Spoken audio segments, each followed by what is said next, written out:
The distance between heaven and earth is numerically unidentified, partly because heaven is a spiritual destination without a physical address.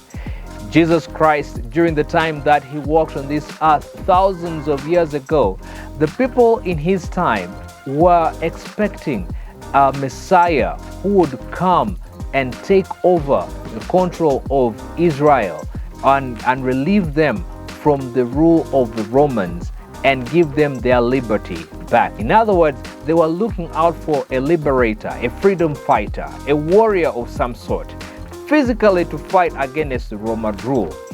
Quite on the contrary, and also to their disappointment, Jesus came preaching about the kingdom of heaven, which was much more important than just getting rid of the Romans, because it was a matter of their heart.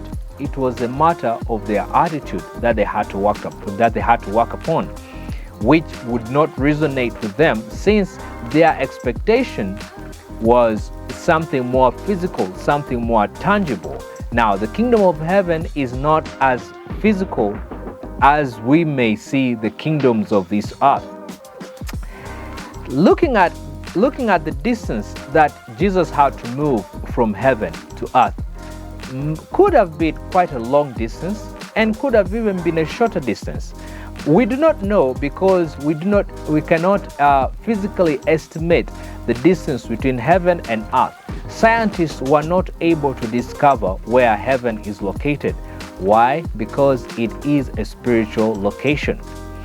Now, if we are to compare the distance, it's just an imaginary distance. If you are to compare the distance between heaven and earth, is long. Okay, that distance is actually long. But there is a much longer distance that Jesus has to cover still. And that distance, you'll be surprised when I say this, that distance is from your mind to your heart. A lot of us know about Jesus. A lot of us have heard about Jesus. A lot of us know about heaven, and most of us may have read books pertaining the characteristics of God and what he has done in the past, and the different scenarios, the different events that occurred, that which were orchestrated or formulated by God, or which were directed by God.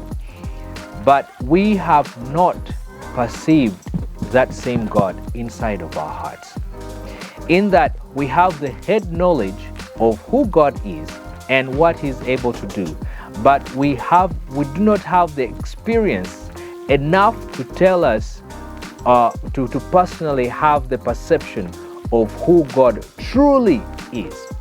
There is a local pastor in one of our churches around Kampala, Uganda. When he's greeting you, the first time he goes, "How are you?" And then you answer, of course, generically, you answer back, "I am fine." And then he asks you again, "How are you really?"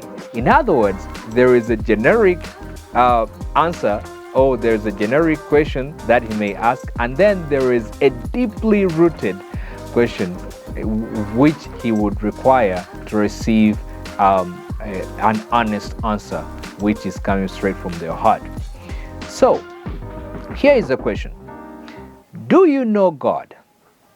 How much of God do you know? Maybe you may have read about him in the books. Maybe you may have heard about him from people preaching on the streets. Maybe you may have heard someone testify about him. But do you personally know who God is? And can you stand on your 2 feet and say, "I know God because he has done ABC in my life. I know God because I have experienced him in this time and in this time. I know God because of this and that and that." Are you able to stand firmly on your 2 feet and proclaim about your knowledge of God, of who God truly is? It is not just a matter of knowing him, but it's a matter of experiencing him. Experiencing him.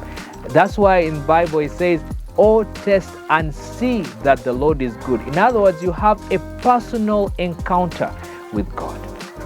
Today you have the opportunity to have that personal encounter with God. I do not stand the opportunity, or I do not stand the chance of directing you into having that encounter, but it's you. God is seeking out to have a one-on-one session with you, if you give him the opportunity to, or if you give him the audience. Okay, so today, make it a point to have a one-on-one session with God. Experience him personally. Don't know about him, but know God. Be blessed.